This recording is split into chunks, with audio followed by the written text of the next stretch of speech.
Shopify grows your business no matter how far or big you grow. Shopify is the global commerce platform that helps you sell at every stage of your business. Whether you're selling your fans' next favorite shirt or an exclusive piece of podcast merch, Shopify helps you sell everywhere. Shopify powers 10% of all e-commerce in the U.S. Allbirds, Rothy's, Brooklinen, and millions of other entrepreneurs of every size across 175 countries. Plus, Shopify's award-winning help is there to support your success every step of the way. Because businesses that grow, grow with Shopify. Sign up for a $1 per month trial period at shopify.com/income, all lowercase.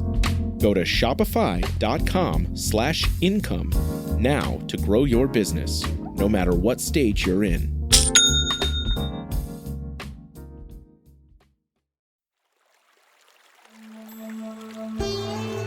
Hi everyone, I'm Deb Flashenberg. Welcome to Yoga, Birth, Babies, a podcast produced by Prenatal Yoga Center. We will be diving into everything prenatal yoga, birth, and baby related, hoping to inspire, educate, and empower you through your journey into motherhood. Thank you for listening. Hi, I'm Deb Flashenberg, and I'm your host of Yoga Birth Babies. And today we're going to talk about how to overcome or avoid traumatic childbirth experiences. To have this conversation, I have Dr. Rebecca Dekker. Let me tell you a little bit about Rebecca. So she is a nurse with her PhD and is the founder and CEO of Evidence-Based Birth and the author of Babies Are Not Pizzas, They're Born, Not Delivered. Previously, Dr. Dekker was an assistant professor of nursing at the University of Kentucky. In 2016, she shifted gears to focus full-time on the mission of evidence-based birth. Dr. Dekker is also the host of the Evidence-Based Birth podcast. So Rebecca and I have a really great conversation. Now, she shared a statistic that kind of blew my mind. She was saying that people report having a traumatic birth between 35 up to, I can't remember, it was 40 or 45%. Regardless, that is an enormous number to, if we think about people that have birthed that then later view their experience as traumatic, that is crazy big. So Rebecca is sharing with us some key factors that play a role resulting in traumatic birth experiences, red flags to keep an eye out to see if your care provider falls into any of those categories. Then she also offers 3 top-tier tips for preparing for childbirth. And also we go into her expert's take on elective labor induction, how to advocate for yourself, talking about different birthing positions, but really how, and what she ends our conversation with is how parents and those in the birth team can learn to advocate for themselves, especially if they're feeling pressured or coerced by a care provider. The information in this conversation is so rich and wonderful.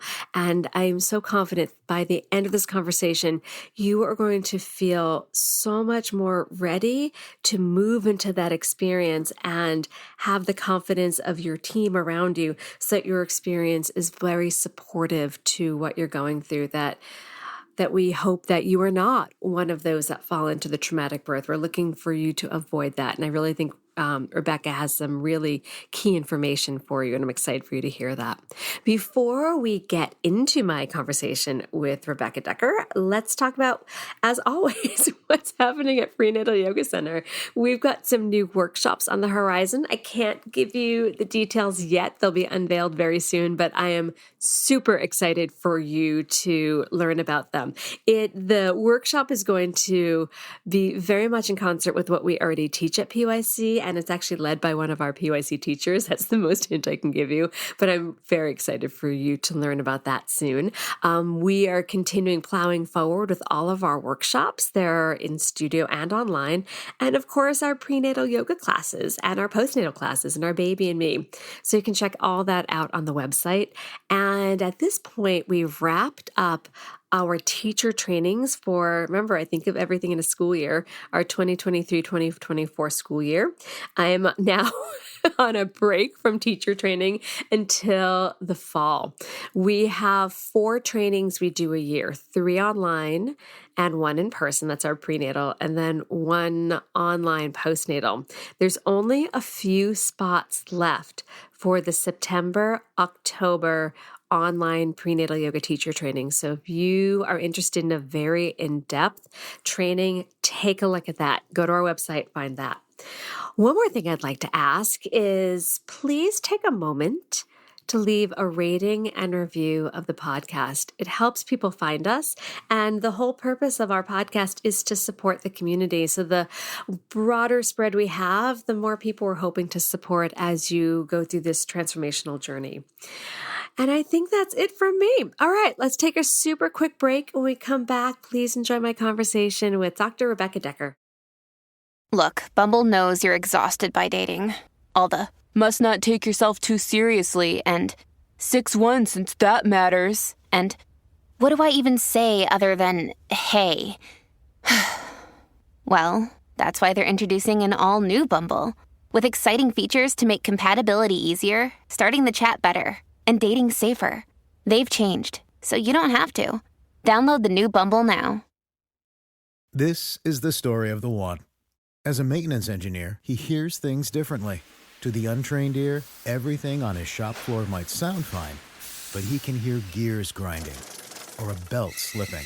So he steps in to fix the problem at hand before it gets out of hand. And he knows Grainger's got the right product he needs to get the job done, which is music to his ears. Call, click Grainger.com, or just stop by. Grainger, for the ones who get it done. Hi, Rebecca. How are you?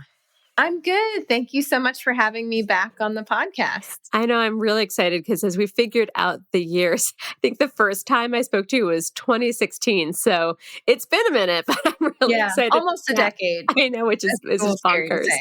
So let's jump in because I know we're going to talk about overcoming traumatic childbirth experiences, which is a lot. But I guess before we get into that, can you just tell me a little bit about yourself and what initially inspired you to be a nurse and then a researcher and then totally shifting gears to evidence-based birth?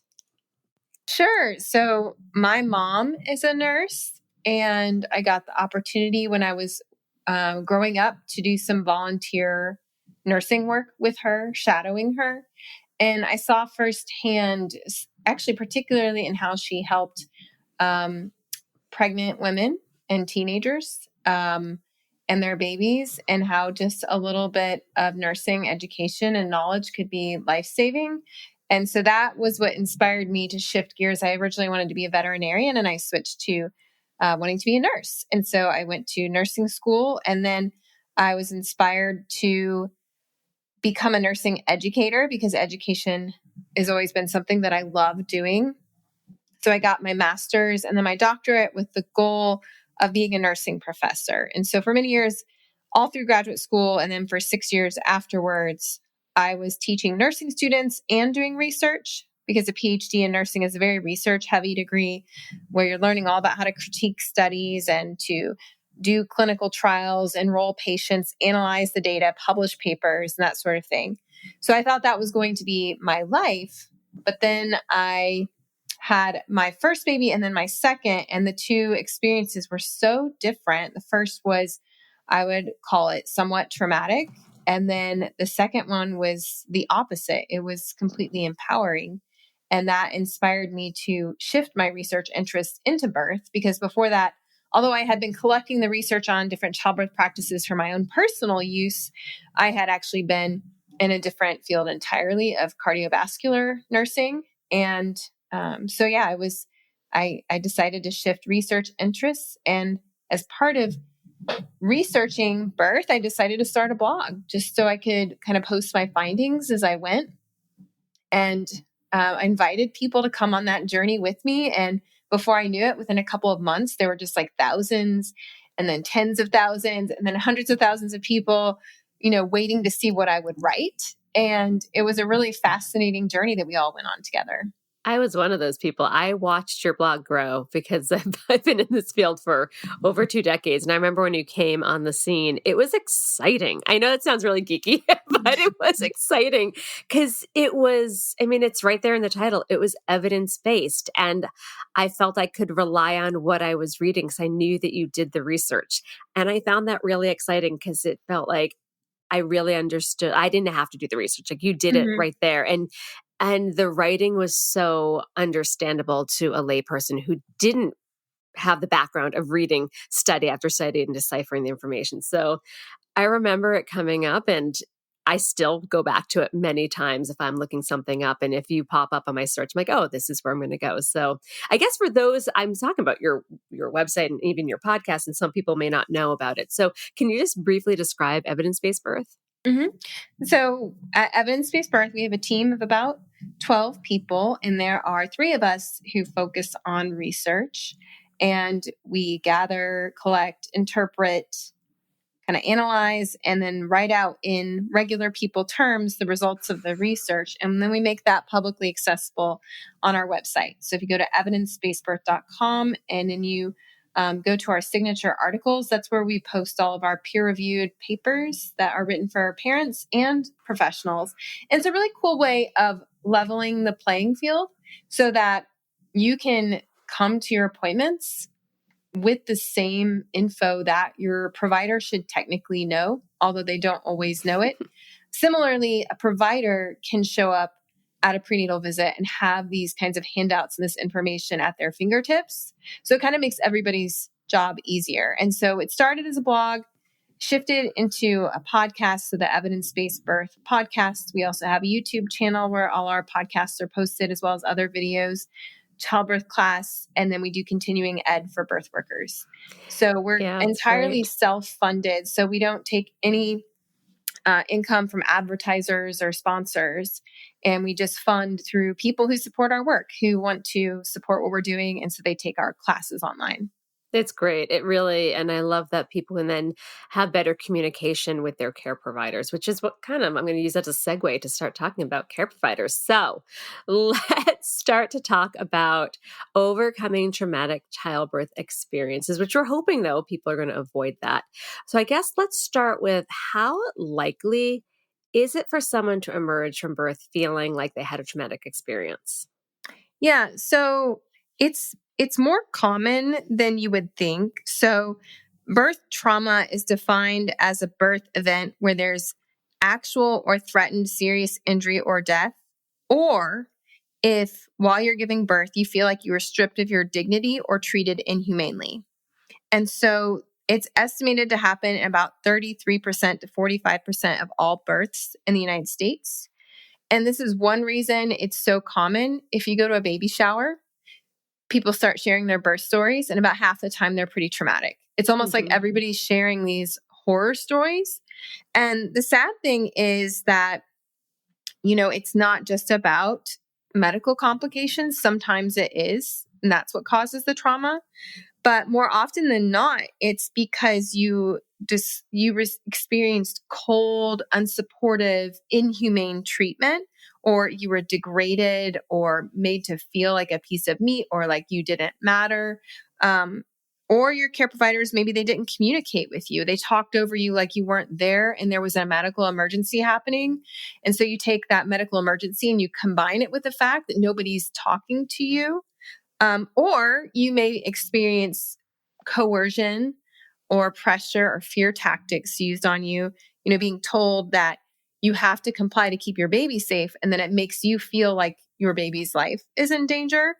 And then the other weird thing about birth trauma is after it's over, your experience is almost never validated. You know, everybody tells you, but you have a healthy baby, or but you ended up with a vaginal birth, or you know, you walked away with a baby, which is also in a way not a nice thing to say to somebody because some people don't, you know. So I was fortunate in that I didn't have any major psychological ramifications from the traumatic experience that I had, which mainly had to do with the fact that a vacuum assisted delivery, after which they took my baby away for 3 hours for no good reason.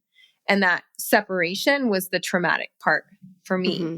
But some people will go on to develop PTSD, and not everybody does. You're more likely to have PTSD if you have a prior history of anxiety, depression, or trauma, or if you experience some medical complications such as a postpartum hemorrhage, or if you're a survivor or victim of sexual assault. So those are the kinds of people that are at even higher risk of having PTSD after birth trauma.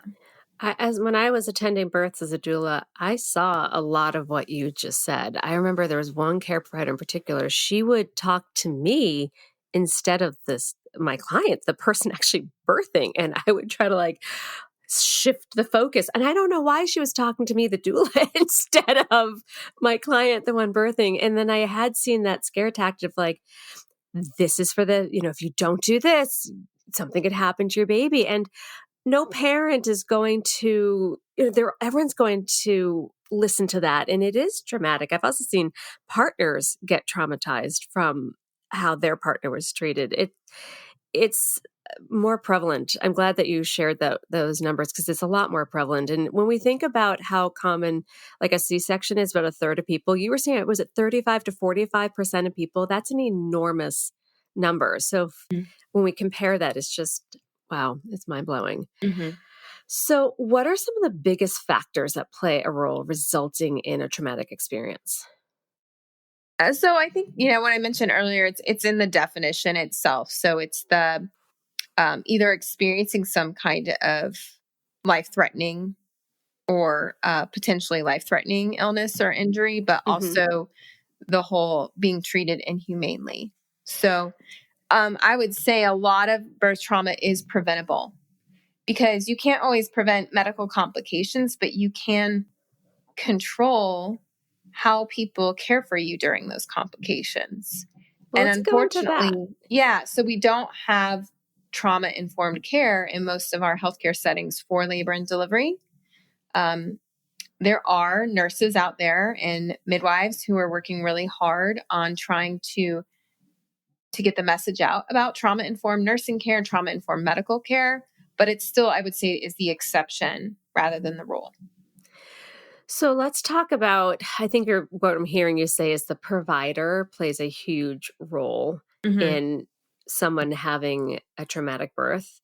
So what are some of the red flags that someone may want to be on the lookout for that their provider may not be the best fit for them and inadvertently create a traumatic experience? So I can tell you one of the first ones that comes to mind is something that most people don't think of. And that is continuity of care. So are you familiar with what that means, Deb? Yes. Okay. So if you're listeners who don't, it means that there is a person attending your birth who is someone who is known to you and you trust them. And we can talk all day about red flags of providers, but if you don't know who's going to be there at your birth, how can you test for red flags? Right? And especially in New York, where most of my listeners are, they have these huge practices, anywhere from like 4 to 12 people. And while they may see them once in a rotation, it's very up in the air of who's going to actually be there. Yeah. And it's a hard lifestyle for those providers who do choose to provide continuity of care. They're more typically midwives, but not always. But that means that you have to go to every single one of the births, that you're on call all the time, essentially, which is a very difficult life to live, as doulas and home birth midwives know. So continuity of care is important. It's not always practical. But the problem is if you get into a really large practice, like you mentioned with 12 providers, you might be able to meet a few of them, maybe even 5, but then there's still like a more than 50% chance that someone who's at your birth is unknown to you. And so it's a potential red flag if you cannot get to know the other providers in your practice. In that case, then I would really rely heavily on doulas in your community. So my guess would be that there are probably some highly experienced doulas in New York City who could tell you about the different practices and be like, this practice has all great providers, like you can't go wrong. This practice has several providers that you need to watch out for. And doulas are usually the ones who know this info because doulas see so many different births and so many different providers, even more than nurses might, because nurses might only see providers from specific practices, whereas doulas are going, to many different hospitals. So that's something to just be aware of. We can talk about red flags, but knowing who is your provider is part of it. But other red flags, including if their hands on the doorknob as you start to ask a question. So just any sign that they are not listening to you. Because if they're not listening to you in a prenatal visit, they probably won't listen to you in labor. Mm-hmm. And, any fear tactics where they immediately, instead of giving you information, their first reaction is to always give you fearful information or fear-based information, such as immediately saying, hey, let's go ahead and schedule your cesarean just to get it on the books. And oh gosh, I hear that or an induction. Let's just get your 39 weeks just scheduled, just so we have it on the books. Yeah, so you have your no spot. Informed consent discussion. It's their way or the highway, or they're just kind of assuming that you're going to go along with them. That is a red flag. Body language, crossing their arms, rolling their eyes at you, which should never happen, but that would be huge red flag. Anything that makes you feel dismissed, that they don't have time to listen to your concerns. And those are, I think, the major ones, but also just finding out what do the birth workers in your community say? Like, what is the word on the street about those providers? And that can be really important. Yeah, these are really, really great, because I think that what sometimes happens is somebody is with a care provider while they're pregnant, and then before they're pregnant, and then they find out they're pregnant and they just keep chugging along. And then I see this happen all the time. And then they get further into their pregnancy, they get educated, they get excited. And then when they approach conversation, they start to realize, oof, I might not be aligned. And then they often end up sticking with that care provider and hiring a doula, hoping that would help. But it's a bit of an uphill battle if they're really misaligned from the beginning. Exactly. Yeah. All right. So what are your 3 top tips for preparing for childbirth or reducing anxiety about childbirth? So I know a lot of your listeners love yoga, or maybe yoga instructors, and have done prenatal yoga. And I just want to give a shout out to prenatal yoga as the entry into, for many people, learning evidence-based information about birth. And I know for me, I don't talk about this enough, but that was a big part of my journey, is sitting in a prenatal yoga classroom with our instructor, Ann Rust. And she would hold space for us. And she was also a doula, and she knew all the problems in our community, but she didn't use fear tactics. It was a safe space. And she introduced things to us that I did not take her seriously enough the first time. So she was the one explaining what a doula is and how beneficial they can be. She was talking about the importance of childbirth education and movement and getting to know your body and practicing different movement.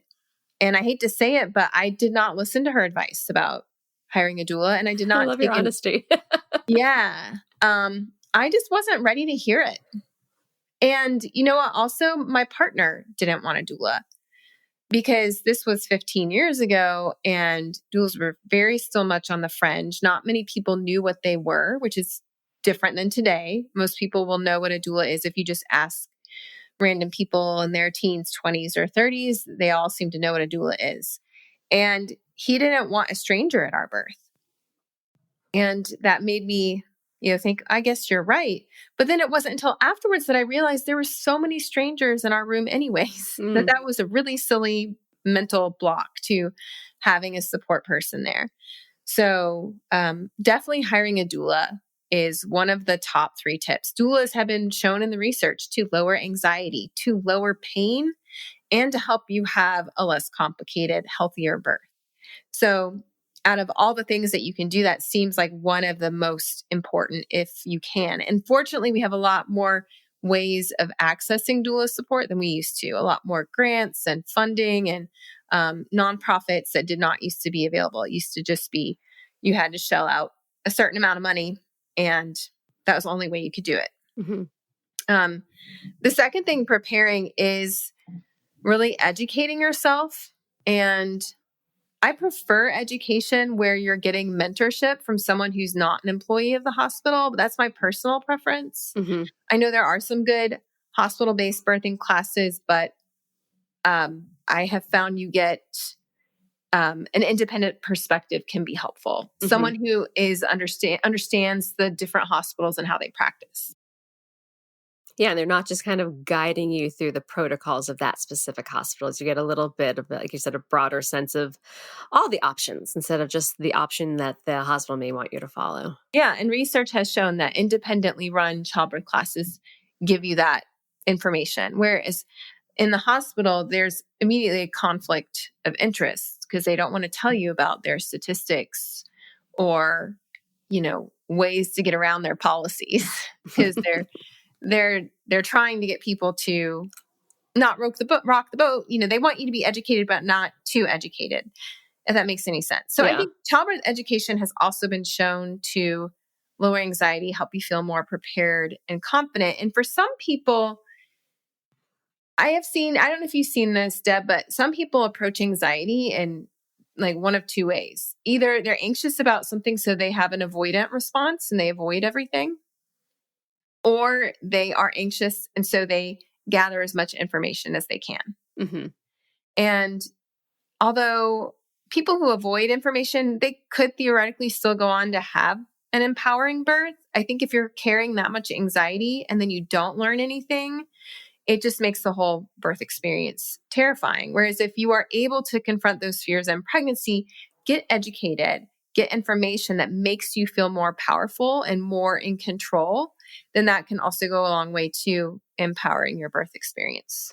I think a lot of our students fall on that second one, that they are just hungry for and very motivated. I was to get as much information as possible. And then I think they feel more capable of having a conversation and I don't want to say holding their ground, that sounds confrontational, but to actively participate in the decision-making because they have a foundation to speak to the care provider from.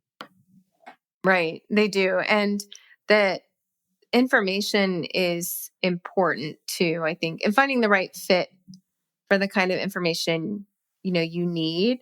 I remember I was, again, going back to my first pregnancy, I can picture myself in that prenatal yoga room.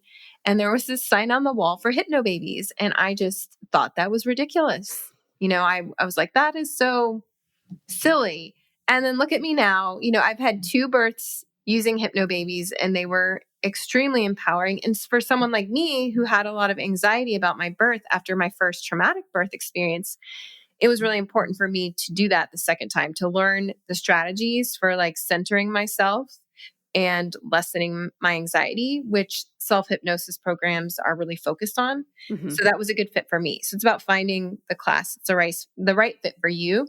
The EBB childbirth class, on the other hand, is more about like the information and the tools and the physical and some mental tools. But every class has a different kind of angle. And then every instructor is different. There are some instructors who are great fits for example, VBAC, or if you are planning a cesarean, someone who can help you learn how to have a family-centered cesarean. So finding a great childbirth educator is another important option. And then the third thing is having a great relationship with your provider. So we talked about red flags, but you can imagine walking into the birth, if you know and trust your provider and their colleagues, how much calmer you would feel. And it is so hard. Can I jump in and ask a question? Yeah. If most appointments are so quick, how does somebody, because I've heard this from so many students, I had like the unicorn OB and I also had a midwife. He would give me so much time, which is why his appointments always ran so late. And then I also had a midwife. But most care providers, they're so in and out. How do you recommend getting that relationship when I think the average appointment is like 7 minutes that you're actually seeing your care provider? Yeah, this is something that we practice with our childbirth class students, is how to get the most out of a prenatal appointment. So Of course, this is the difference between what we call the midwifery model of care and the medical model of care. The medical model of care is known for its very short appointments, very little time for education, questions, nutrition, counseling, that sort of thing. It's kind of focused on the physical aspects of pregnancy, but not the social support, emotional support, or preparation for birth. Whereas the midwifery model of care tends to have, not always, but tends to have longer prenatal appointments with more time to talk about your concerns and your questions and to get to know your provider. And I believe this is one reason that the randomized trials on midwifery models of care have found lower preterm birth rates and lower miscarriage and stillbirth rates with midwifery care. Oh, that's so interesting. Yeah, because of, I think it's multiple things, but that trusting relationship where they care about you holistically and get to support you socially, emotionally, psychologically. And then also they're doing nutrition counseling and things like that.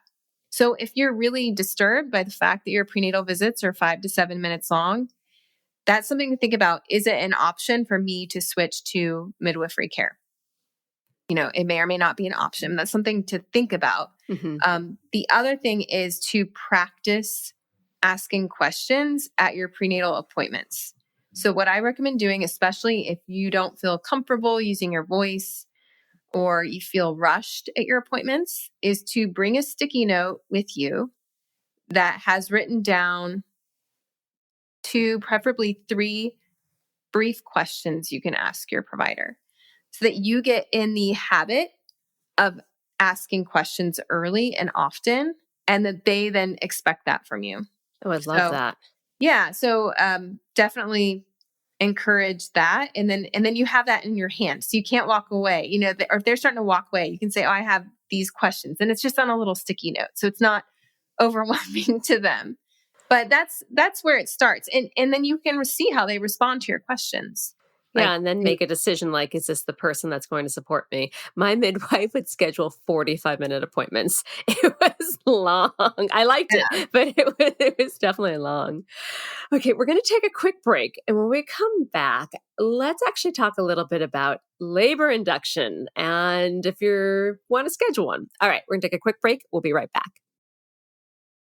When you need mealtime inspiration, it's worth shopping Baker's, where you'll find over 30,000 mouth-watering choices that excite your inner foodie. And no matter what tasty choice you make, you'll enjoy our everyday low prices, plus extra ways to save, like digital coupons worth over $600 each week. You can also save up to $1 off per gallon at the pump with fuel points. More savings and more inspiring flavors make shopping Baker's worth it every time. Baker's, fresh for everyone. Fuel restrictions apply. All right, we are back. All right, so I know that this is something you've talked a lot about on evidence-based birth. So let's talk about what is your expert's take on what to know before you schedule an elective labor induction? Sure. So I think, first of all, I want to acknowledge that people have been trying to start labor for thousands of years, probably longer. There are ancient methods that have been written about or illustrated. And it's not a new thing. But what is new is the number of care providers who are either recommending or pressuring people into an elective induction, which means you are starting labor before contractions have started on their own, and that there's no obvious medical reason for the induction. You don't have a complication that they're trying to manage. So a lot of the elective induction rates have been rising around the world, but in the US in particular, there was a clearly documented jump or increase in induction rates at 39 weeks after a specific randomized trial was published in 2018. The ARRIVE trial, right? Yeah, called the ARRIVE trial. So this was... It took place at 41 hospitals in the US, and they randomly assigned about 6,000 people to either an elective induction at 39 weeks or waiting for labor to start on its own, which would possibly end in an induction if an induction was needed or wanted or you reached 41 weeks.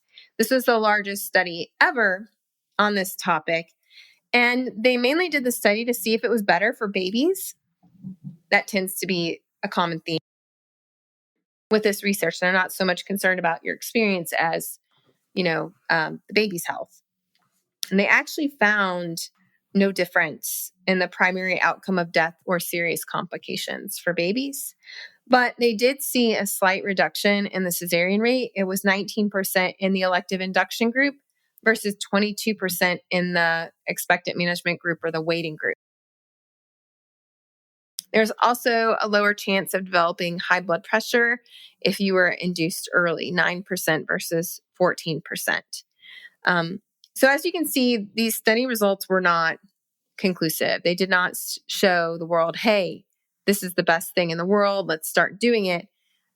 Another reason you wouldn't apply these results to everyone is these were people who are not seeking midwifery care. They probably weren't interested in a natural birth or unmedicated birth, if any of your listeners are interested in that. And just inducing someone to lower the risk of cesarean by 3 percentage points is a pretty invasive, expensive intervention. And I think people who are listening should know the take-home point is that if you want to be induced a week before your due date, there's really no reason why you shouldn't be allowed to. So it's a decent option, but you have to know the drawbacks. And the drawbacks include the fact that inductions are invasive. And for a first-time birthing person, they can last 2 to 3 days and nights. So that's a really big commitment. And if you're being pressured into it, but then not being told about all the interventions that it entails and the fact that it's long and exhausting and painful, even with an epidural, it can still be painful because of the different procedures they have to do to get your cervix ready. So those are kind of that's the bottom line on the 39-week inductions. I actually really appreciate you laying it out because it has become very common to hear, oh, my doctor recommended 39 weeks, so of course I'm going to do it. And there's usually, it's just accepted. And I like that you're saying, if you want it, absolutely, but know the big picture behind it, know the risk versus the benefits so they can make an informed choice. Mm-hmm, for sure. All right. So I know another thing that comes up when we were talking a lot about care providers, and one thing that can make somebody feel seen and heard is realizing they may have a different birthing position than they want. I remember, super quick story, when I was a brand new doula, it was the third birth I ever attended. So brand new. My client was pushing. She was like my height, like 5'2", a small person. And she was pushing on all fours. Her main doctor was not there yet, but there was a resident. I still remember this resident. And my client was pushing and said, okay, it's time for you to deliver that baby. Get on your back or flip over. I think the words were flip over. And my client's like, no, she kind of pleaded. And the doctor actually said, I'm not going to deliver you until you're on your back. I was so new. I did not know how to advocate better. And she went on her back and she pushed out of spite. She pushed a 10-pound. This was a big baby. She tore. It was awful on so many levels, but it was like a power play and I'm sure ended up being traumatic. So what's a way to have a conversation with a care provider about alternative birthing positions and their benefits, and feeling like it can be a conversation, not that they have to follow what the care provider says? Wow. That's a really sad It was story. awful. Yeah, it makes me sad for you and your client. Yeah. I think you're right that it does come down to a power play in some situations.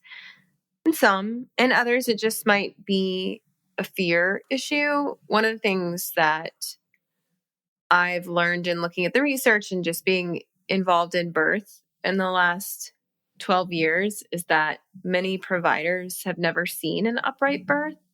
They've only ever seen birth with someone on their back. And so to them, there's so much risk involved in obstetrics. Like it's, the highest risk profession for malpractice. And even if you have insurance, which is super expensive, just going to trial is a traumatic experience for an obstetrician. Of course, yeah. So they see an upright birthing position and they think it's backwards or upside down in their mind because they've only ever seen a baby coming out with the birthing person on their back. Mm-hmm. So all of the landmarks on the baby's head are like flipped. And so they feel like they can't see when there's a complication happening because they're not familiar with it. Got it. And so they think, well, I can't handle a complication. Like if I need to do some maneuvers because they're shoulder dystocia, I don't know what to do. Even though they don't realize that shoulder dystocia is less likely in an upright position. Upright positions are so helpful because they work with gravity. They help open your pelvis more. It provides more oxygen to the baby because you're not compressing your aorta. It's less painful to birth in an upright position. You're less likely to need an emergency cesarean, and you have a much more positive birth experience. But around the world, we still see healthcare workers coercing, pressuring, or even forcing people into non-upright positions, either because it's more convenient or it's power play like you saw, or they just are afraid of the upright positions. And because of that, it's still quite uncommon to see upright birthing positions. And even though research evidence, there's just like stacks and stacks of studies that support either upright or side lying positions. And when I say upright, I mean squatting, standing, kneeling, hands and knees, or using a birth stool or birthing in the water, which allows you to be upright. And with epidurals, you tend to see more side lying positions, but that is also beneficial. And it's hard to know how to handle that when a provider insists that someone gets on their back. But then this is again where I'm a strong believer in training people in advocacy techniques in childbirth education. So in the EBB childbirth class, we actually rehearse what you would say to a provider if they insisted you get on your back and you didn't want to. Will you, because I definitely want to talk to you later about advocacy. So can I drop into that now? So like what would be a way, like what would a conversation or like a prompt be so that they can talk to the care provider? In my belief, it is the support person, whoever your birth partner or companion is their job to speak up for you. So we always do this as a group. It's all about empowering the unit that's birthing together. So what I would, as a childbirth educator, is I would say, all right, let's practice. You've told, your birth plan says you want to birth in the position of your choice, and your provider knows this. But then they say, I need you to get on your back. You can push in an upright position, but I need you to get on your back. First of all, that's something you need to figure out before in a prenatal visit. So when you talk about upright birthing positions on your birth plan, you need to clarify with your provider that they are okay with you pushing and delivering in an upright position. Mm-hmm. Because a lot of, a lot of providers will say that they're comfortable, but they don't clarify with you that you still have to deliver on your back. So I think covering that in a prenatal visit, and then if there is still an issue, if the provider said, I need you to get on your back, before I can deliver this baby, the partner could say something like, is that necessary? And if the provider says yes, they could say, well, can you tell me more? Why? Well, I need to be able to handle an emergency if it occurred. And then you could say, is there an emergency happening right now? They could say no. And then you could say, hey, honey, the doctor wants you to get on your back. Do you want to stay where you are, or do you want to get on your back? And then the patient would say, I want to stay where I am. And then the partner could say, she said no, she's going to stay like this.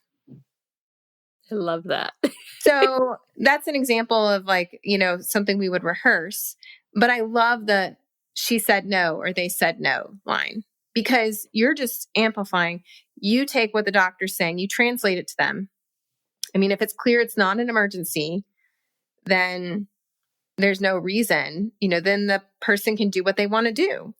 And you just echo what they say to the doctor. It's that easy. She said no. She's going to stay on her, hands and knees for now. What a really empowering way to advocate without being confrontational, because I know that's something people are concerned about, and not feeling like they're being pressured or coerced, and kind of neutralizing the situation if it's starting to feel a little bit like it's ramping up. And That isn't I this love that. Yeah, so frustrating though. I know you have a lot of yoga instructors, and I remember so much of our yoga class when I was pregnant each time was practicing positions that we wanted to push and birth in. And how disempowering then to be told or pressured to get on your back when you didn't want that. Now, if you want to switch because you think it'll be more comfortable, then that's one thing. But if you're being pressured into it, it can be so disempowering. So it reminds me of so much of birth and advocacy is just about setting boundaries. Mm-hmm. And I think especially people who are socialized as women and girls, we are taught to people please and to, never say no to an authority figure and to not make enemies. And there's a lot of gut instinct when you're pregnant to not rock the boat. Mm-hmm. But if you just think of it as a boundary, this is my boundary. I have the human right to birth in the position of my choice.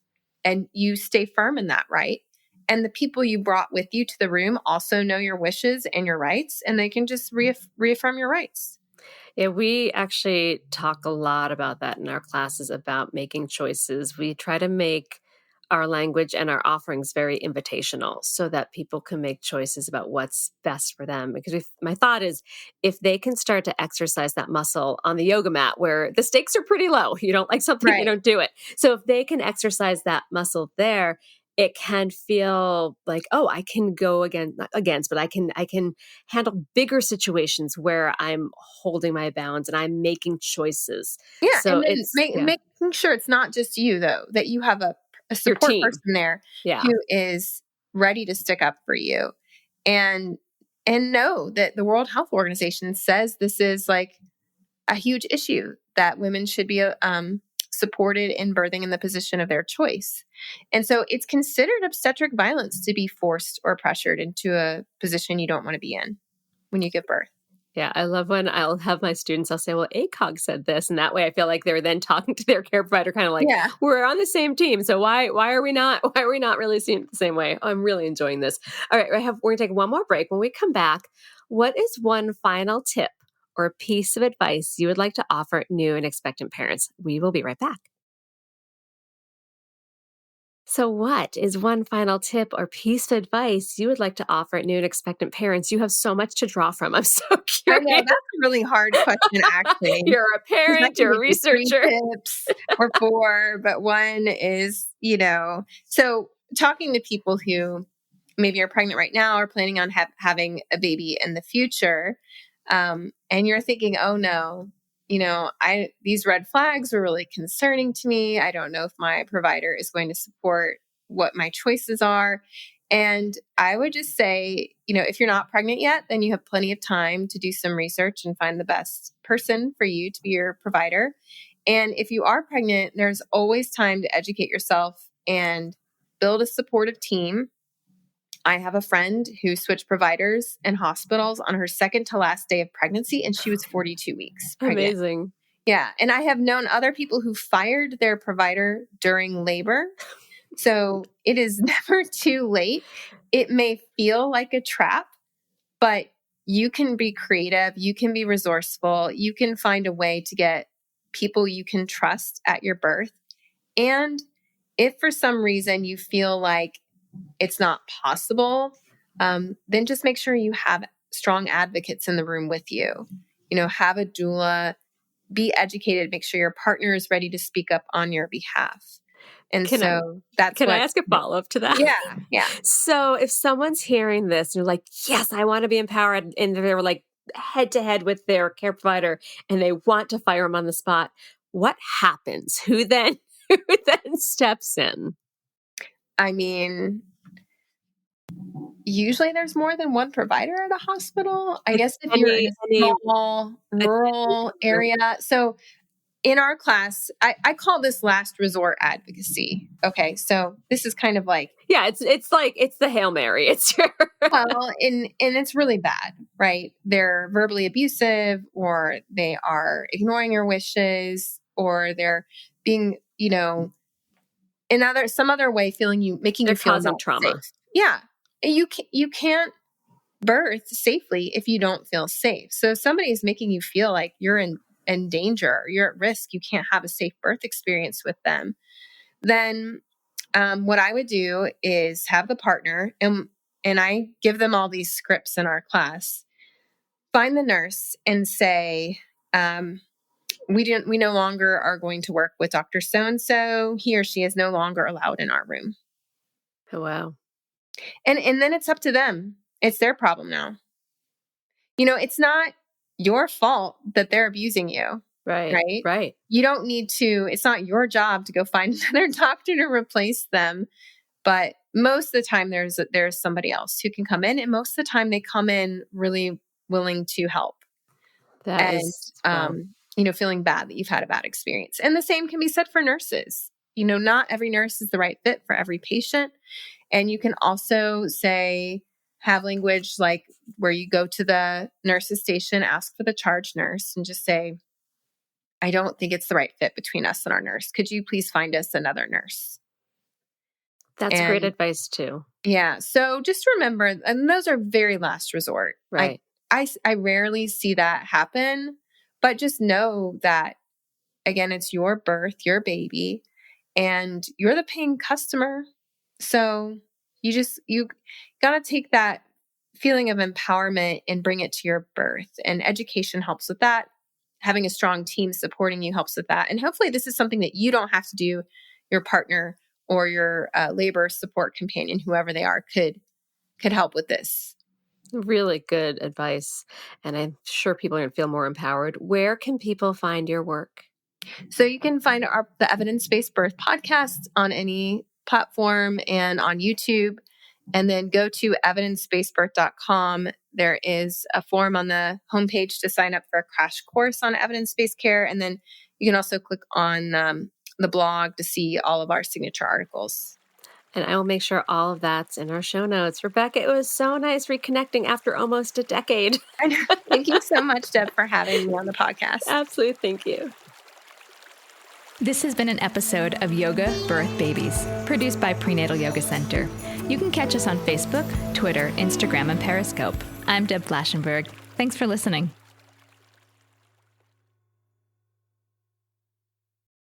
It's time for today's Lucky Land horoscope with Victoria Cash. Life's gotten mundane, so shake up the daily routine and be adventurous with a trip to Lucky Land. You know what they say, your chance to win starts with a spin. So go to LuckyLandSlots.com to play over 100 social casino-style games for free for your chance to redeem some serious prizes. Get lucky today at LuckyLandSlots.com. Available to players in the U.S., excluding Washington and Michigan. No purchase necessary. VGW Group. Void where prohibited by law. 18+. Terms and conditions apply.